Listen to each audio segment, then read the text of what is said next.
Ladies and gentlemen, welcome to the Man Cave Podcast, where we talk about all things nerdy, and I'm so excited to talk about Blue Eye Samurai episode 7 and 8, which was the finale. We out here, ladies and gentlemen, with me tonight, Aaron, the man in the chair. How we doing? I would be the Fat Eye Samurai. The Fat Eye Samurai. That's a lie, man. That's a lie. That's a fucking lie if I ever heard one. Well, they call him the Mamawana God Samurai, live from the Man Cave. Leo, how we doing? I'm cutting and slashing Mamawana shots. That's actually a dope samurai name, the Mamawana Samurai. I'm in. I might have to change my damn name. Does he have flip-flops and shit? I just want you all to know I just came up with that in my head as I was introducing him. Spread love, it's the Brooklyn Way, Big Chase. What's up? It's cut and slash. You know what it is. Yep. And man, listen deep in the heart of Texas when DZ. How we doing? I'm a cowboy samurai. He's a cowboy, baby. All right, Oh God. So I haven't been on the Blue Eye Samurai episodes. So we're at the finale. I caught up so fast within like a couple of days. Because this show's amazing. Show's amazing. I mean, let's just get into let's start with episode 7. Okay. I think episode 7 started in a very aggressive way with a mask, and I really wait. We can't skip over the beginning. We're going right to the juice. what kind of yo?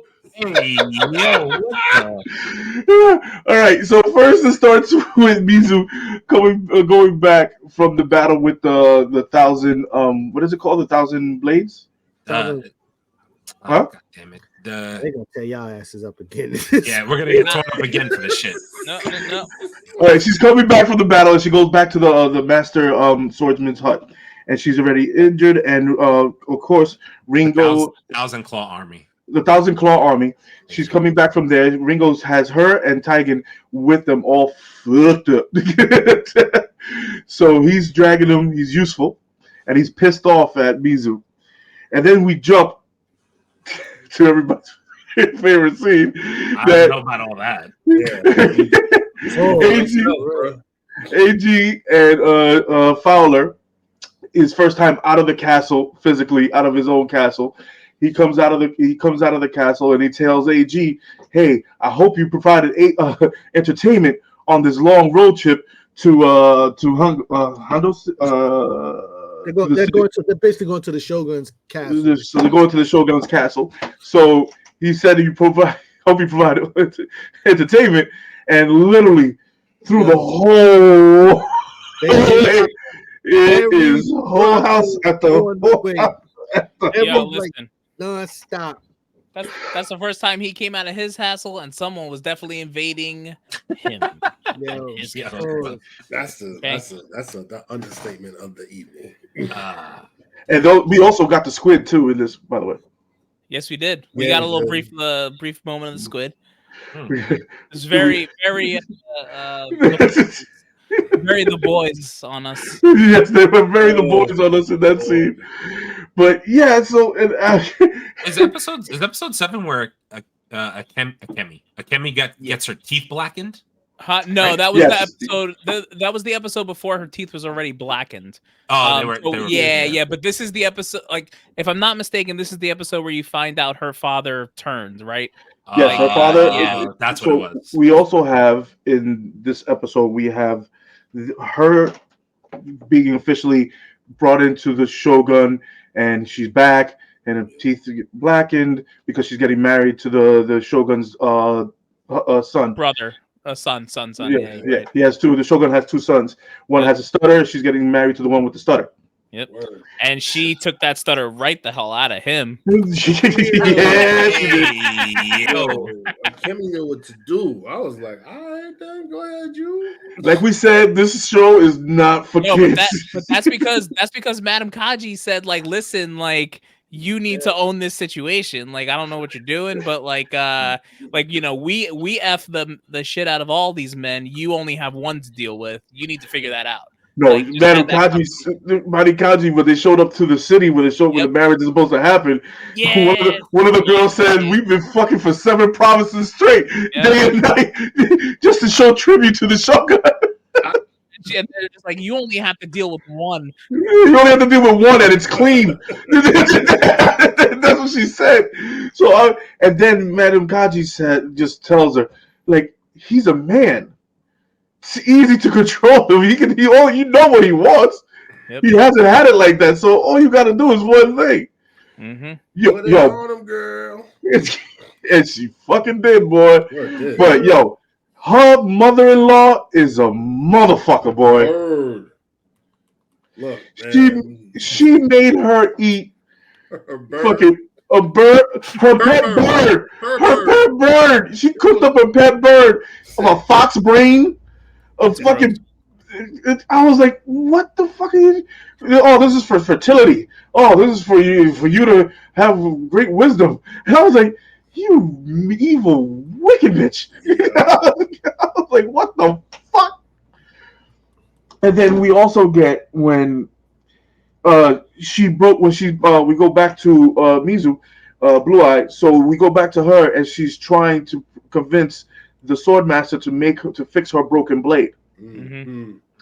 And he was like, this blade can't be fixed. And the one thing I do love about this story is he's blind and he's just tapping the metal and he can tell you exactly what's wrong. So it's just like some fucking swordsman shit that I love about this show. He knows all, man. And then he also tells her, the way to fix the blade, it has to be pure, is too pure. That's why the blade cracked. The blade, she's arguing with him that the blade was perfect. How can we not fix it? And then she gets a lot of life lessons in this episode with her and Taigen.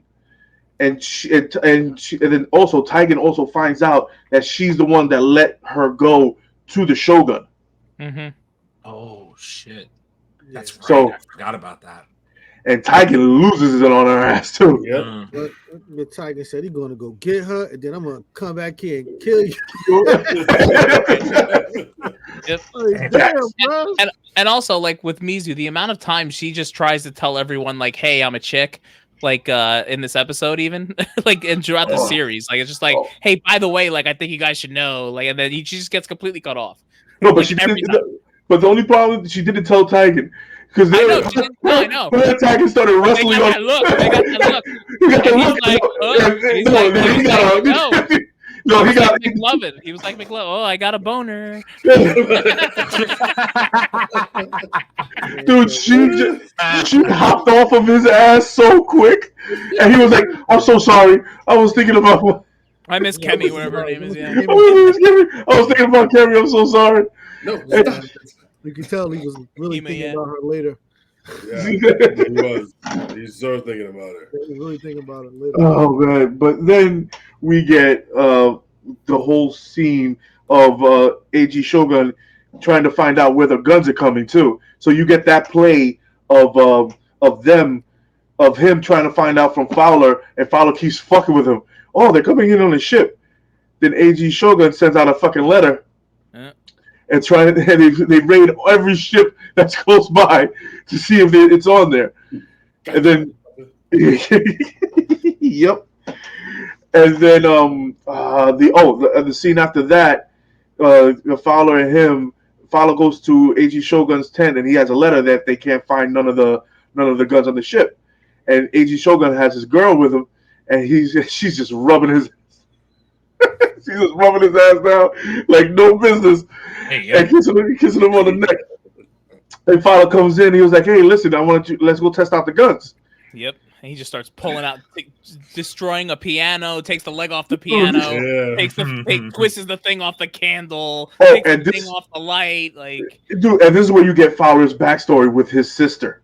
Yep. So so you get why he's so fucking evil. It's basically his sister. They were living in a time and the country was being overthrown, and they starved the city because they couldn't get past the wall.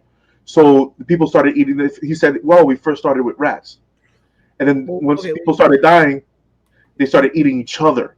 you missing one piece. So his parents abandoned him and his sister and left him in the city. So at that point, they started eating the rats, and then they got to the point where they literally like people were eating each other.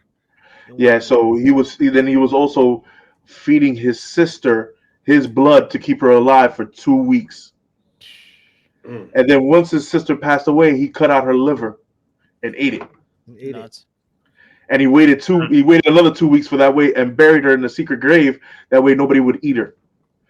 And then he also said in the show, he was like, every meal I eat, I always remember that first bite. That first bite. So you can, in the voice and in the animation, you can see the evilness in this man's fucking heart, bro. You can just see it. Bro.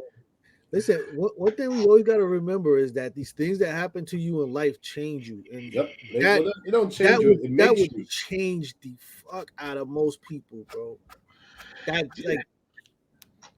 takes a lot. Just the abandonment, the starvation, and then having to actually, try to maintain somebody that you love as a kid on your blood, and then having to eat that person once they died so that you could survive, and then bury them. It is no wonder he does not give a fuck.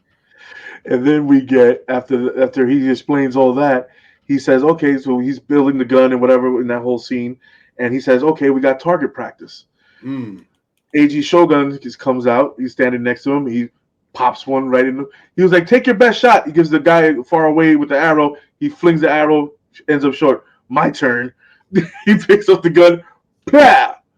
Pops the first guy. And then he calls over the soldiers. The soldiers come in with the fucking other guns, and the other guys have hoods on. And he says fire and kills all of them. But once they release the mask of the guys that they killed, it's the same guys that AG Shogun sent to go look in the ships. Yep. Yeah. So Fowler already knew that he was betraying him, and Shogun knew. Fowler said, "Do you want to be with me, or do you want to die?" The guy said, "Okay, I'll be with you." Given a choice, what you gonna do? Exactly. You have to control his whole army. Now you're a part of the plan. Set. Then that's yeah, and I think that's where the episode ends. Yeah, for the most part, they revealed that they unhooded the Shogun guy, and that was kind of like the that was the main part. But the whole part of this episode that I thought that was fucking sick was Fowler telling his story. Yeah, because we knew Fowler was an evil person because his castle had all his dead kids in the bottom of the basement. Yeah. I buried all my bastards in my castle. I was like, what the fuck? Sure did.